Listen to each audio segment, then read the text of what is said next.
Le journal avec Cheikh Tidiane Diaw, le chef de l'État Macky Sall va parler après les conclusions du dialogue national. C'est hier, Sornanata, en Conseil des ministres, donc ce sera aux alentours du 25 juin prochain. Toujours en Conseil des ministres, le chef de l'État est revenu sur les manifestations sanglantes de la semaine dernière. Il a réclamé des enquêtes pour faire la lumière sur les responsabilités liées à ces événements qu'il qualifie d'agression extrêmement grave contre l'État du Sénégal, la République et les institutions dont l'objectif, dit-il, était sans aucun doute de semer la terreur et de mettre le pays à l'arrêt. Le chef de l'État, par la même occasion, a demandé au gouvernement de prendre les dispositions nécessaires pour assister les personnes et les entités ayant subi des préjudices lors de ces manifestations. Toujours dans l'actualité affaire Suite Beauté, les avocats de Ndeye Khady Ndiaye ont interjeté appel. C'était la suite donc du verdict la condamnant à 2 ans de prison pour incitation à la débauche.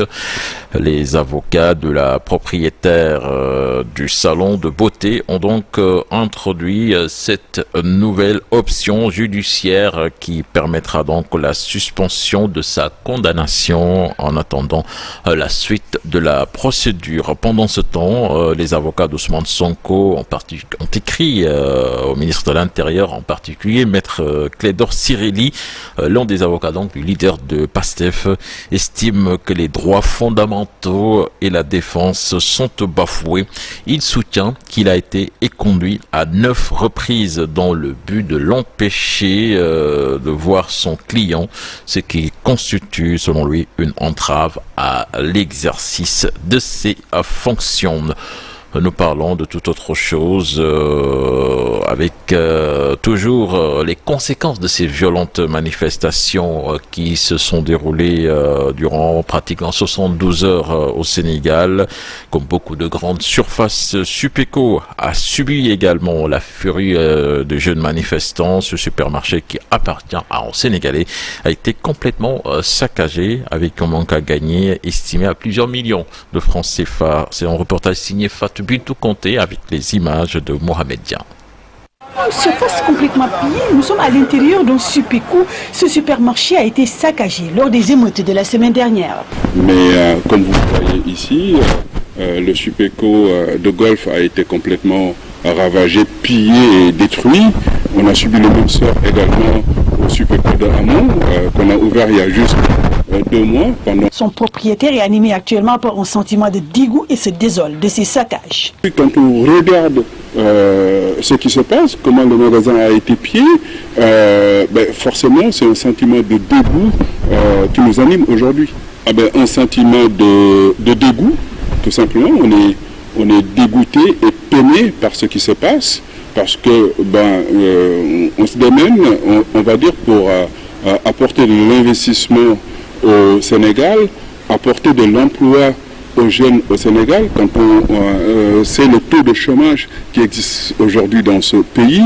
Et dans notre stratégie, bien entendu, on essaie de s'implanter dans les quartiers populaires, on essaie de démocratiser, on va dire, les supermarchés pour soulager les populations et apporter une réponse à la vie chère. Le directeur général de Supéco estime les saccages subis à des centaines de millions. Aujourd'hui, on n'a pas fait l'évaluation complète des dégâts, mais vous vous doutez fort bien que c'est plusieurs centaines de millions de francs CFA qui ont dans d'autres et qui aujourd'hui sont réduits comme des cendres. Et ce n'est pas demain la veille qu'il compte rouvrir ces supermarchés, à moins que l'État leur vienne en aide. Aujourd'hui, il est très clair que si l'État ne nous aide pas, on ne pourra pas réouvrir. Ça, c'est une certitude. Une situation très difficile pour ces grandes surfaces qui subissent à chaque émeute des casses inestimables. Direction Milan à présent, après le saccage des locaux du consulat général du Sénégal. De retour à Milan après un bref séjour au Sénégal, Mamadou Lamine Diouf, consul général, n'a pu que constater les dégâts causés sur place par les manifestants. Augustin Faye, notre correspondant en Italie, y était avec son caméraman Elhaji Kabo. Le consulat général du Sénégal à Milan a été pris pour cible ce lundi 5 juin par des manifestants venus montrer leur mécontentement suite aux violentes manifestations notées au Sénégal ces derniers jours après la condamnation d'Ousmane Sonko, leader du PASTEF. Beaucoup de locaux de la représentation diplomatique ont été saccagés. De retour à Milan ce mardi, après un bref séjour au Sénégal, son Excellence Mamadou Lamine Diouf, consul général, n'a pu que constater les dégâts causés par les manifestants. Le consulat ne couvre pas le nord de l'Italie, tout simplement la Lombardie. Le consulat couvre tout le nord de l'Italie, avec 8 régions. En dehors du nord de l'Italie, on compte ceux qui viennent de l'Allemagne, de la Grèce, de la Suisse, de la Norvège.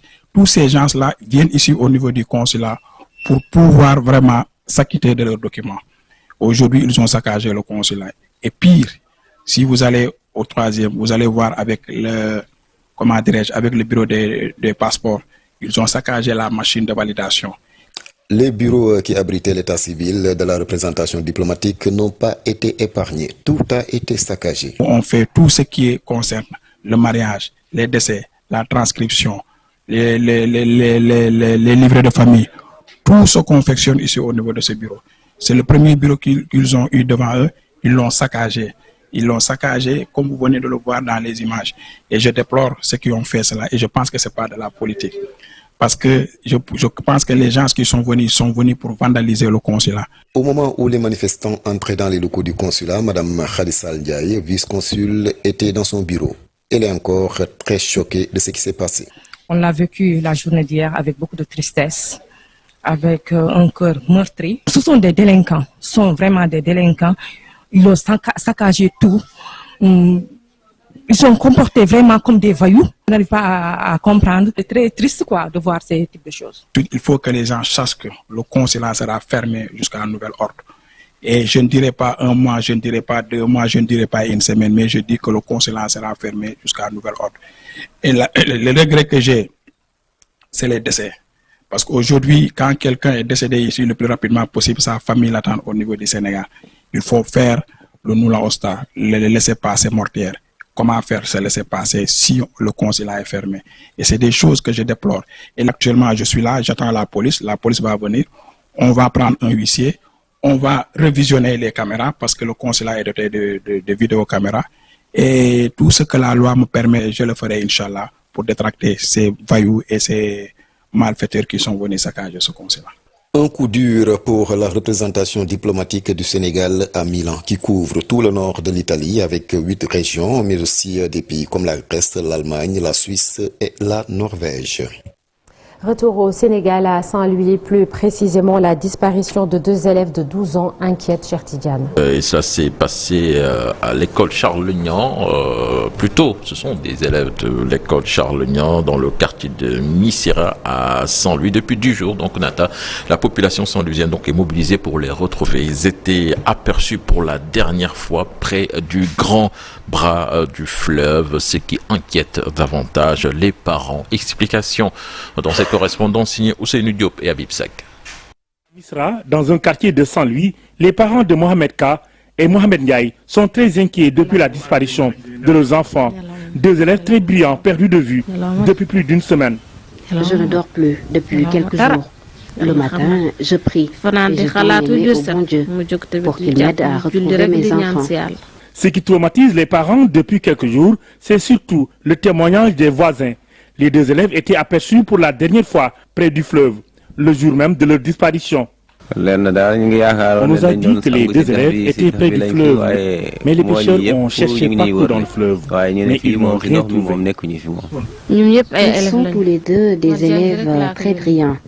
Nous avions demandé aux enfants d'aller apprendre, mais malheureusement, ils sont partis comme ça. Nous n'avons aucune information les concernant et nous avons tout tenté, mais en vain. Bintefal prie depuis des jours. Elle a même perdu le sommeil et sollicite l'aide des services compétents. Le père de l'un des enfants n'est plus de ce monde. Et avant de partir, il avait demandé à son petit frère et à moi-même de bien s'occuper de lui. C'est ce qui me fait le plus mal dans cette affaire. Mais nous prions pour les retrouver. Les recherches entamées par les différentes familles ont été vaines. Parents, amis et voisins ont cherché partout dans les rues et ruelles de l'ancienne capitale du Sénégal. Des recherches qui n'ont encore rien donné jusqu'à présent. Et direction Touba, les familles des 27 fillettes victimes de viols présumés de Kurgol entendues à la gendarmerie de Tiawen dans la ville sainte. L'auteur présumé de ces viols arrêté. Les parents exigent que justice soit faite. C'est un reportage signé Pabala Gay avec des images de Talassemble.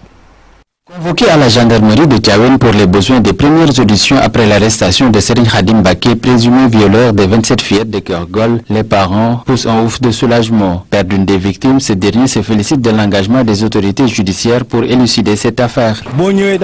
Nous avons bien été accueillis à notre arrivée.